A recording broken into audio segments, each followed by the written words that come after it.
Hello students, BA second year economics paper second में आज हमारा टॉपिक है steps in preparing long term budget, यानी कि दीर्घकालीन बजट निर्माण के सोपान।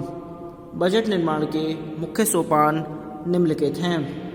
नंबर फर्स्ट है अनुमान लगाना। लंबी अवधि में देश की आवश्यकताओं एवं उन्हें पूरा करने के बारे में अनुमान लगाना। नंबर 2 क्रमबद्ध करना। विकास योजनाओं को महत्व की दृष्टि से क्रमबद्ध करना, जिससे सबसे आवश्यक योजना को पहले पूर्ण किया जाए। नंबर 3 शोध कार्य करना। साधनों की प्राप्ति का शोध करना और पूर्व विचार करना। नंबर 4 समन्वित करना। संपूर्ण अवधि के लिए कार्यक्रम को समन्वित करना। नंबर 5 स्वीकृति प्राप्त करना। दीर्घकालीन बजट के एक एक भाग को एक एक साल के लिए प्रस्तुत करना तथा विधानसभा से स्वीकृत कराना। आवश्यकता के अनुसार आय व्यय लेखक को घटाना या बढ़ाना। दीर्घकालीन बजट 3 से 10 वर्षों तक का होता है, जिसका एक एक भाग एक एक वर्ष के बजट में सन्निविष्ट होता है और उसमें भविष्य के एक अतिरिक्त वर्ष का कार्यक्रम भी सम्मिलित किया जाता है। अब आता है economic and social meaning of budget, यानी कि बजट का आर्थिक एवं सामाजिक अर्थ। इसके बारे में सुनिए। प्राचीन काल में सरकार शांति व्यवस्था व सुरक्षा को अपना मुख्य कर्तव्य समझती थी और शेष विषयों को खानगी उद्योग पर छोड़ देती थी। उस व्यवस्था में बजट के द्वारा नियमित व्यय निश्चित होते थे। उस समय 2 मार्गदर्शक सिद्धांत अपनाए जाते थे: जनता पर न्यूनतम कर भार तथा सरकारी व्ययों में कमी। अब आता है वेस्टेवल के अनुसार बजट से आशय किसी अवधि के वित्तीय प्रबंध से है, जिसका सामान्य अर्थ यह है कि इसे विधानसभा के समक्ष स्वीकृति हेतु प्रस्तुत किया जाता है। बजट शब्द की उत्पत्ति एक फ्रांसीसी शब्द बॉगेटी, यानी कि BOUGETTE से हुई है, जिसका आशय चमड़े के थैले से है। वर्तमान समय में इसका प्रयोग प्रथम बार 1733 में एक लेख ओपनिंग द बजट में किया गया, परंतु उस समय से आज तक बजट संबंधी विचारों में काफ़ी परिवर्तन आया है। 20वीं सदी में बजट की प्रगति तथा सरकार के कार्यों में मूलभूत परिवर्तन आए हैं। पहले बजट पेश करने के 2 उद्देश्य होते हैं: आवश्यक कार्यों को करने हेतु जनता पर कम से कम कितना कर लगाया जाए, फिर विधायिका कर प्रस्तावों पर अपना पक्ष प्रस्तुत करें। आज के कल्याणकारी राज्य में राज्य की क्रियाओं में अत्यधिक वृद्धि हुई है, अतः बजट के संबंध में इसकी प्रस्तुति एवं विषय सूची में काफ़ी परिवर्तन आए हैं।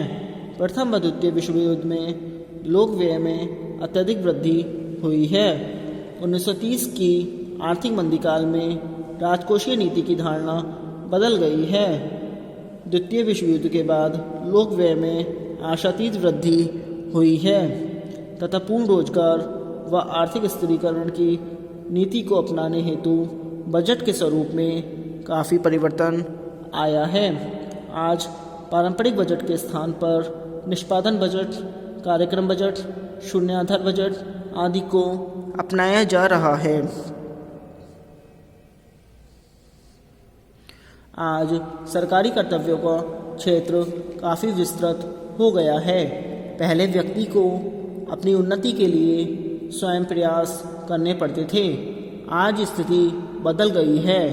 आज की सरकार कल्याणकारी संस्था है। उस पर पूरे देश की समृद्धि का उत्तरदायित्व होता है। इस परिवर्तन से सरकार के बजट का रूप भी परिवर्तित हो गया है। बजट आर्थिक उन्नति तथा सामाजिक उत्कर्ष का सफल साधन समझा जाने लगा है। इसकी दक्षता से निम्नलिखित विषयों को सहायक बनाया जा सकता है। नंबर फर्स्ट, आय व धन का उचित वितरण करने में। नंबर सेकंड, समाज कल्याण की दृष्टि से सभी योग्य नागरिकों के व्यवसाय एवं वृद्धि की व्यवस्था करना। थर्ड है, युद्ध एवं संकटकालीन स्थितियों में मुद्रास्फीति के दुष्परिणामों को नियंत्रित करने में। आगे देखिए, main principles of budget preparation, budget निर्माण के प्रमुख सिद्धांत सुनिए। इसमें फर्स्ट पॉइंट है बजट का संतुलित होना। प्रस्तावित आय अनुमानित आय से अधिक नहीं होना चाहिए। यदि व्यय से आय अधिक है तो बचत का बजट होता है। यदि आय व व्यय बराबर हो तो बजट संतुलित होता है। नंबर 2, व्यय का पृथक ब्यौरा। वार्षिक आय, पूंजीगत धन तथा प्रतिवर्ष बार बार होने वाले व्ययों का ब्यौरा पृथक पृथक होना चाहिए। बजट में 2 अलग अलग भागों में वार्षिक आय व्यय एवं पूंजीगत आय व्यय का उल्लेख होना चाहिए।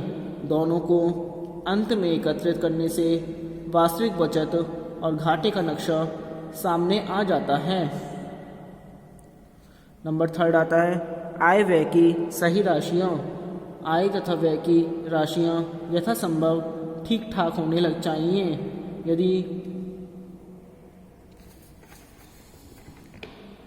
अत्यानुमान हुआ तो व्यय को पूर्ण करने में अतिरिक्त कर लगाने होंगे।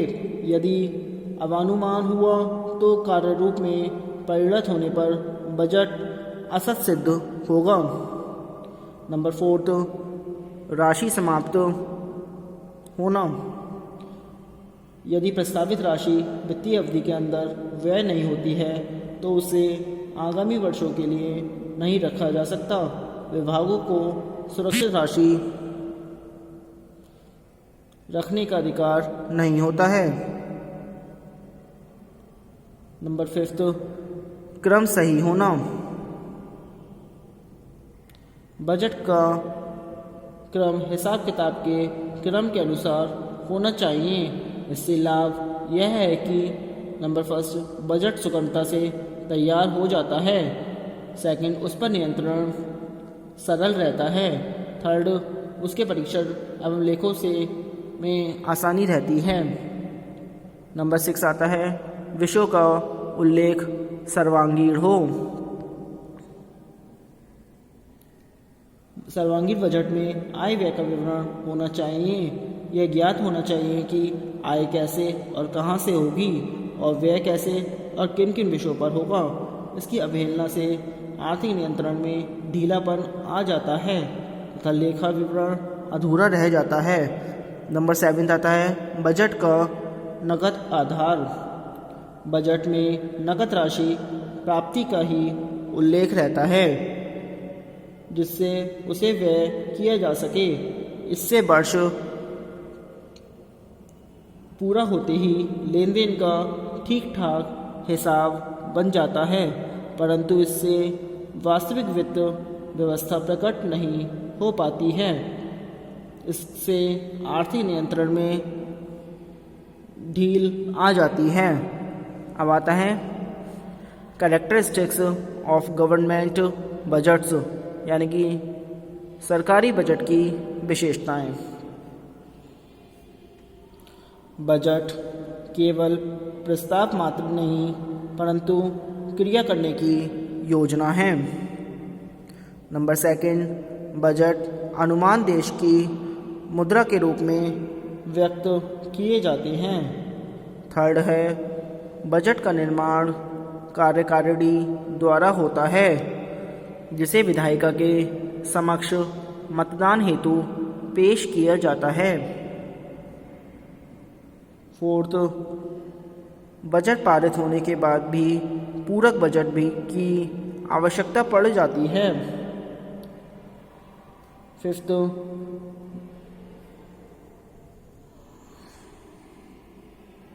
प्रायः बजट वार्षिक आधार पर तैयार किए जाते हैं। व्यापकता बजट की एक विशेषता है, एक ही समेकित विवरणी के अंतर्गत वास्तविक एवं अनुमानित राजस्व एवं व्यय व ट्रेजरी की वास्तविक वित्तीय स्थिति आदि का ब्यौरा प्रस्तुत किया जाता है। अतः सरकार की क्रियाओं के रूप में बजट एक विस्तृत योजना है। बजट को पूंजी बजट व राजस्व बजट के रूप में विभाजित किया जाता है। लोक उद्यमों के लिए पृथक पृथक बजट प्रस्तुत किया जाता है। बजट मदें केवल अनुमान मात्र होती हैं और ये वास्तविक नहीं होती। बजट एक भावी कार्यक्रम है। अतीत के अनुभव एवं उपलब्ध आंकड़ों के आधार पर योजना का निर्माण किया जाता है। सरकार की सामाजिक आर्थिक नीति व विचारधारा बजट का मार्गदर्शन करती है। आज के लिए इतना ही। Thank you very much.